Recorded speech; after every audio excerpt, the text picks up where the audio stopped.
We're going to finish up the lesson that we started yesterday, as well as do a new lesson today. So we're going to start on page 9 in your notes booklet.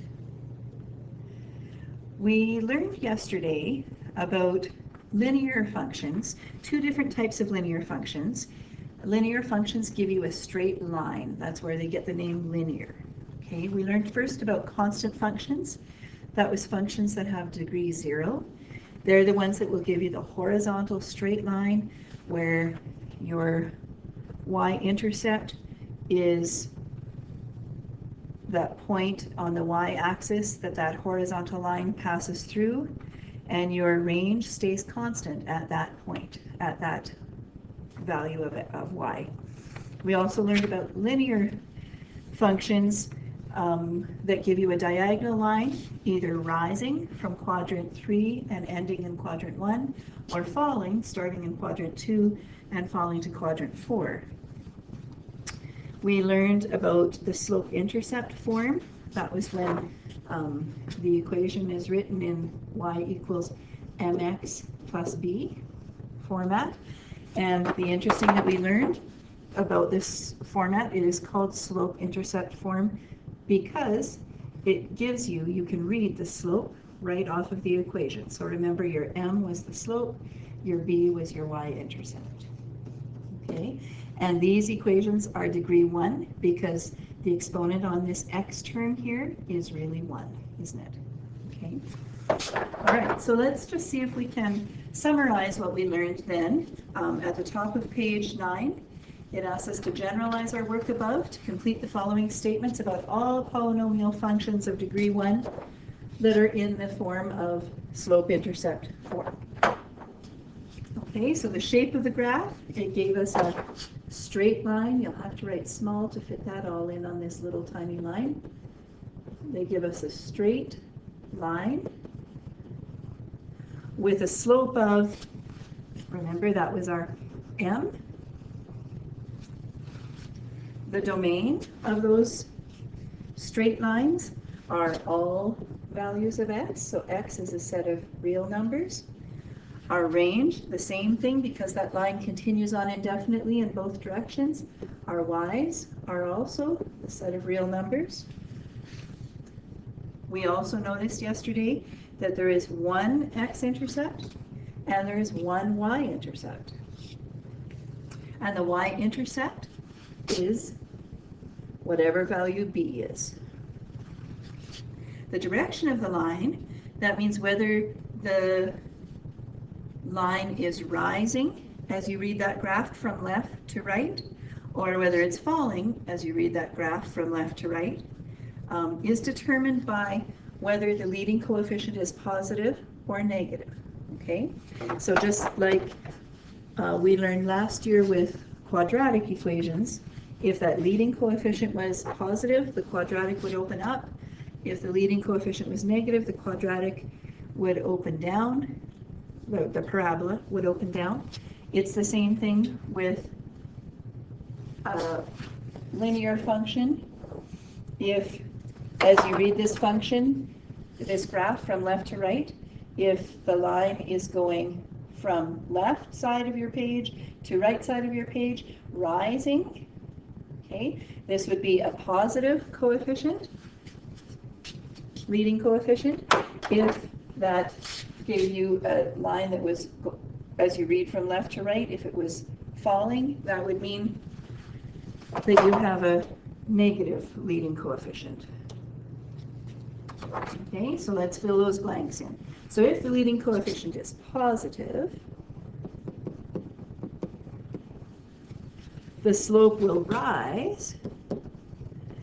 And when that happens, that's our green line on this grid that I drew here.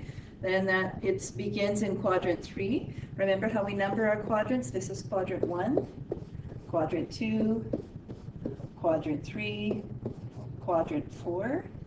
Okay, so the slope will rise from beginning in quadrant 3 and ending in quadrant 1. Okay, but if your leading coefficient is negative,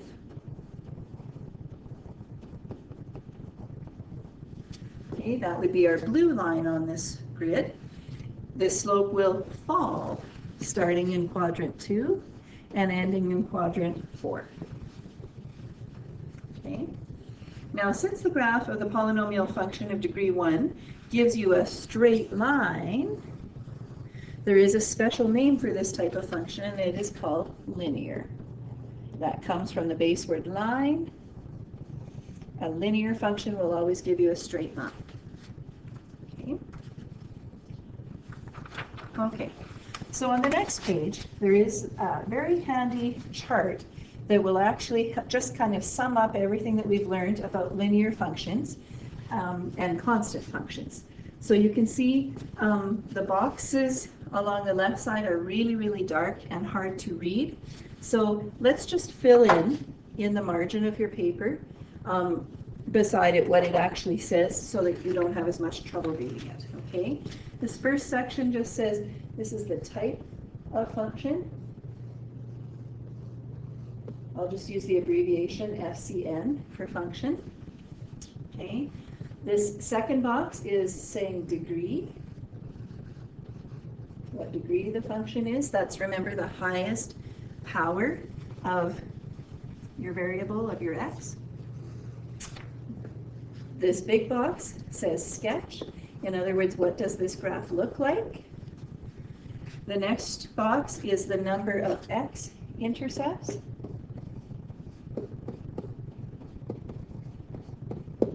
And under that is the number of y-intercepts.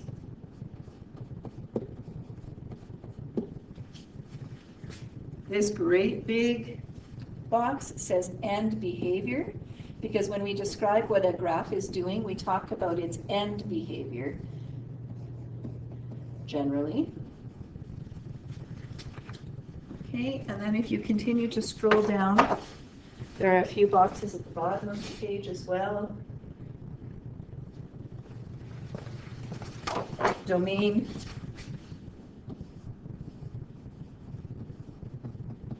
range, and then this last one is number of turning points. A turning point is if a graph is heading in one direction and then all of a sudden it hits a certain point and changes direction and turns and goes a different direction. That's called a turning point. Okay. All right, so if we look at this graph or this chart, we can see that constant functions are functions of degree 0. Okay, so this is where you would have a function that looks like this. Y equals -5.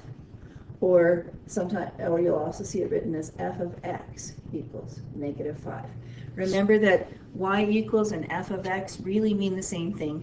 F of x just means the function of x will give you a value for y that is -5. Okay. This will give you a straight line. It would be like this on this graph. Okay. This one with the one above it here, this would be like y equals 2, or f of x equals 2. Okay. And I guess really, if you go by what that one is, I was just picking one at random, but this one would actually be f of x or y equals -3, wouldn't it? The red one. Okay. Constant functions will always, always, always give you a horizontal line, and they will have no x-intercepts. That's why it says here, number of x-intercepts, 0, except for that one spot where y equals 0, for which every point is on that x-axis. So that's this one. This horizontal line here is where the equation of that line is y equals 0, and then every value of x is on that x-axis, or every value of every point is on that x-axis.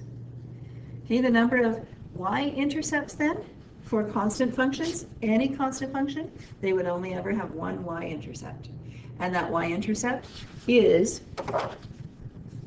whatever this number here is, right? So in this case, your y-intercept for this equation is 2. This would be the equation f of x equals 2. The end behavior is that the line extends from quadrant 3 to, the line extends from quadrant 2 to quadrant 1, right? In this case, because you read from left to right, so it's starting here and it's ending over here. Although we know these lines really don't end, they continue on, but it's still in quadrant 2 somewhere in infinity, and it's still ending somewhere or continuing on somewhere to quadrant 1, okay?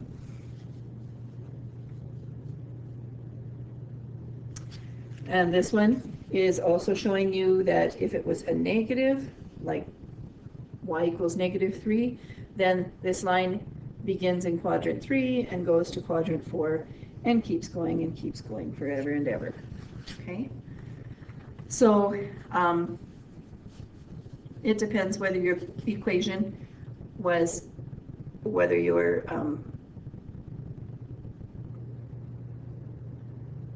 range is positive or negative, which quadrant it would start and end in, but it's always will give you a horizontal line, okay? Your domain is always the same. It's all values of x, so x is a set of real numbers. Your range is always whatever your constant is, so y equals whatever your constant is, and it has no turning points. It does never change, it never stops going that one direction and change directions and go a different way. It always continues going in a straight horizontal line. Okay, linear equations, on the other hand, these were the ones that were in the format y equals mx plus b. Okay, and these ones will give you a diagonal line, like I said, either rising as you read from left to right, or falling as you read from left to right. Okay, depending on whether that leading coefficient here is positive or negative. If that is positive, it will be rising. If it is negative, it will be falling. Okay? They always have one x-intercept and one y-intercept.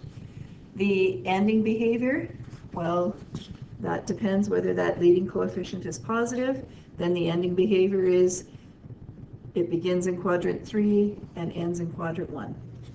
If that's negative leading coefficient, then it's the other way. It will always begin in quadrant 2. This diagram doesn't show it very well, but if this line extended and up there, it's eventually would be in quadrant 2. Right? So begins in quadrant 2 and ends in quadrant 4. Okay?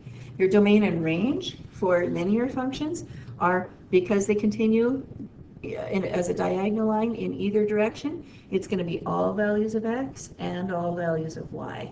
Okay? And again, they have no turning point. They are a straight line. They never stop and change direction. Okay, so let's try the next page. I'll go full size so that it's easier to see. Okay, we have an example that says, determine the slope of a linear function that has a y-intercept of 7 and it passes through the point 3, 19. Okay, well, this piece of information here helps us, okay? This tells us one point on this graph. So the 3, these is a coordinate pair, so the 3 is our x value, the 19 is our y value, okay? Do we know any other point on this graph? Yes, we know that it has a y-intercept of 7.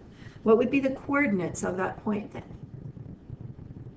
Remember, your y-intercept is the value of y when your x is 0, right? So the point would be 0, 7. Okay, now that we know that, we can actually use our formula for a linear function and plug in those values to figure out what the slope would be, or we can use our slope, one of our slope formulas. Okay, so I'll show you both ways. The first one would be if we took our equation for a linear function. All linear functions follow this format. Y equals mx plus b. Okay. And I can fill in my x and my y from this point that I know. Okay, so my y in this case is 19. I don't know my slope, that's the unknown, but I do know my x. My x is 3. And do I know my b? B is what? The y-intercept, right. So I do know my y-intercept is 7. Okay, in this case now I can just continue to solve. So this is 19 equals 3m plus 7. I just use regular algebra. I'm going to subtract 7 from the right side and subtract 7 from the left side. So I've got 12 equals 3m. Then I'm going to divide both sides by 3. So I have m is 4. Okay, my slope is 4. Okay. Now, I could have done it using one of my slope formulas. I know two different slope formulas. One was rise over run, and the other one is y2 minus y1 over x2 minus x1. Because I know 2 points, this point here and this point 319, I can use that formula. The rise over run won't help me unless I can actually see it on the graph. Okay, so I'm going to use slope equals y2 minus y1. In other words, that's just the difference in the y values over the difference in the x values. Okay, now the only trick to using this formula is if I start with this point here to get my first y, then I have to start with this point again to get my first x. Okay, so I'm gonna do that. So if this is my point, this is my x, this is my y, right? So my y in this case is 7, and my y in this point here is 19. So I've got 7 minus 19 on the top. Now because I started with the 7 on the top, I have to go back to that same point again to get my first x. So that's 0, and then I get my x from here, and that's 3. Okay, now just because I'm running out of room, I'm going to bring this up here. So what is 7 minus 19?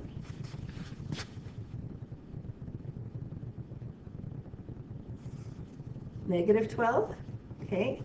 And 0 minus 3? Negative 3. What's negative 12 divided by negative 3?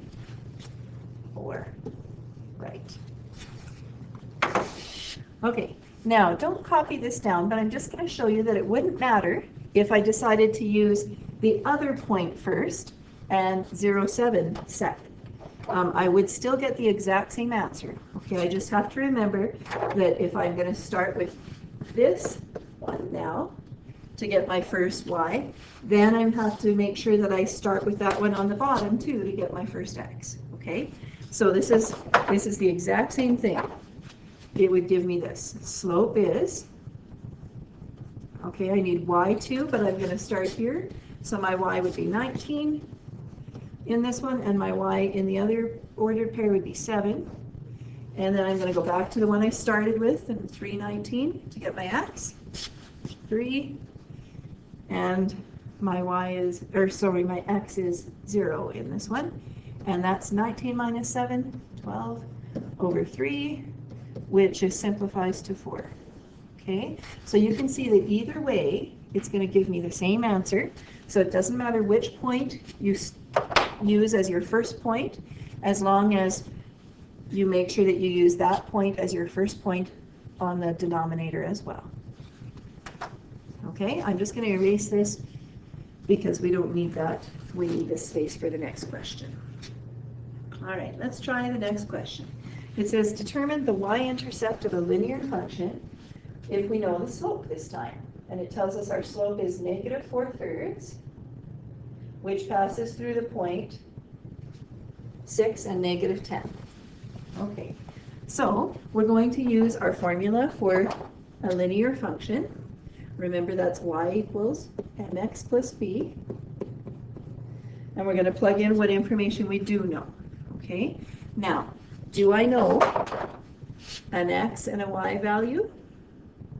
Yes, I do. I get that from my ordered pair, x and y, right? So I can plug that in. My y is negative 10 equals, now m is my slope. I know my slope. I can plug that in, negative 4/3. And my x is 6. And it's b that I don't know, right? That's what I'm trying to determine, the y-intercept, okay? All right, so this would be negative 10 equals, if I'm multiplying negative 4/3 times 6, that's really 6 over 1, right? When I multiply my numerators, that's negative 24 over my denominators. 3 times 1 is 3. What is negative 24 divided by 3? On your calculator or in your head? Right, it's negative 8 plus b. Now I just use regular algebra. I'm going to add 8 to both sides. Negative 10 plus 8 is negative 2, so that means my b is negative 2. That's telling me that my y-intercept is negative 2.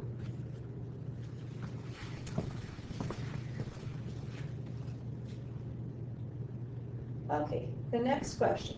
From the graph of the function of x is mx plus b, algebraically determine the slope. Okay? When it says algebraically, it means that I need to use my formula and manipulate a formula to do that. Okay? So I know that slope is, well, I know a couple of different ways.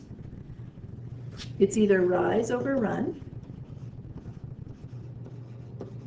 or I could say, which equals the difference in y's, because my rise is the vertical difference, right, over the difference in my x's. That's the run part. Ooh. I meant y2 minus y1, sorry, over x2 minus x1. Okay, and that's the difference in the horizontal, okay, the run. Okay, so let's see, do we know 2 points? Yes, we do. We've got them right here, this point and this point. Now remember, the only thing I have to remember when I use this formula is that whichever point I start with on the numerator, I need to make sure that's the same point I start with on the denominator. Okay? Doesn't matter which point, you can choose, but make sure you're consistent on the bottom then. Okay? So I'm going to start with this point. Okay, so my y is 3 on that point, and now my y on the other point is negative 2. So I've got 3 minus negative 2 over my x on that first point again is 7, and my x on the second point is 0. So I've got 3 minus negative 2, which is 3 plus 2, 5 over 7. Okay. Now, just for interest's sake, I'm just going to show you that it wouldn't matter if you decided to start with this point first, as long as you make sure you're consistent.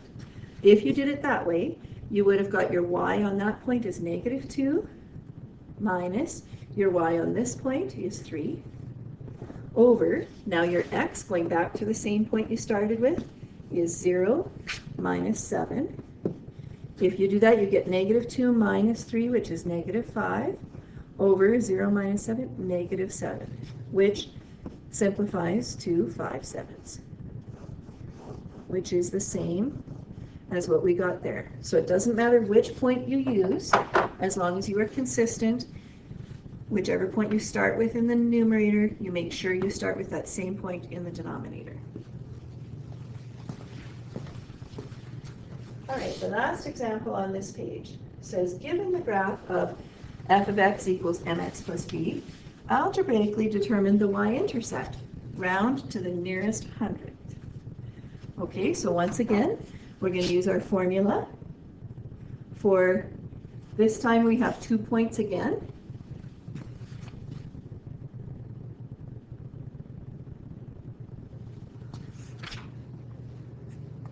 So when I have those 2 points, I can use them to figure out the slope, which will help me because I can plug it into this equation here. And then I can also plug in an x and a y into this equation here, okay? Because this is my x, this is my y, right? Okay, so let's first figure out our slope. We know the formula for slope is y2 minus y1 over x2 minus x1. Okay. Again, you choose which point you want to start with. It doesn't matter as long as you're consistent. I'm going to start with this point, 9, 8. Okay, so my y is 8 minus my y in this point, which is 2. Then I go back to my first point again, and my x is 8 minus my x over here is 2. Oh, I'm sorry, I didn't read my x right on this pair. My x there, I'm sorry, was 9, and my x in the other one is 2. So I've got 8 minus 2, which is 6, and 9 minus 2, which is 7. So this tells me my slope is 6/7. Okay, but that's not what I had to figure out. I had to figure out my y-intercept. Okay, the only way I know to get my y-intercept is with the formula y equals mx plus b, because this b is my y-intercept, right? Okay, so now that I have my slope, I can plug that in for m, because that's my slope. So, and then I also know what y is and an x. I can take either one of these 2 points. It doesn't matter again, it makes no difference. So let's take this point, 2, 2.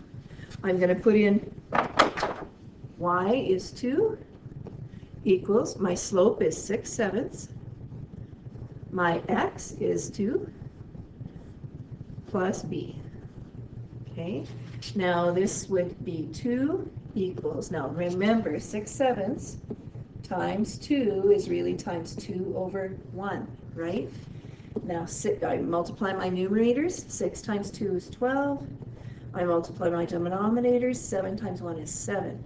That's 12/7 plus b. Okay, now I have to subtract 12/7 from both sides. And when I do that and change it on my calculator to a decimal, it will give me 0.29 equals b. That's rounded to 2 decimal places because it asked me to round to the nearest 100th. Okay, now I'm going to show you, just for interest's sake again, that it wouldn't matter if I chose the other point instead of this point. Okay, when I have this formula, y equals mx plus b, if I chose instead of the 2, 2 point, I chose the 9, 8 point, it would give me the exact same thing. Okay, so I'm going to plug in what I know. My y in this point here is 8. My slope is 6/7. My x is 9 plus b is what I don't know. This gives me 8 equals, if I multiply this on my calculator, 6/7 times 9. 6 times 9 is 54/7 plus b. Then again, I just subtract 54/7 from both sides, switch it to a decimal on my calculator, and it is 0.29. Okay, so it makes no difference which of those 2 points you would use for your x and y after you figured out what your slope would be. Okay, you'll still get the same answer because they are both points on that line. Okay, there is an assignment in your book for you to work on for the remainder of this period. It's on pages 12 and 13 and 14. So keep these examples handy because you will need to look back on them to see how to find the y-intercept or the slope. But it should be pretty straightforward as long as you have your notes and can look back, and you'll get the practice you need so that next day we're ready to start talking about polynomials of degree 2, quadratic functions, which we are familiar with. It should just be a review from last year.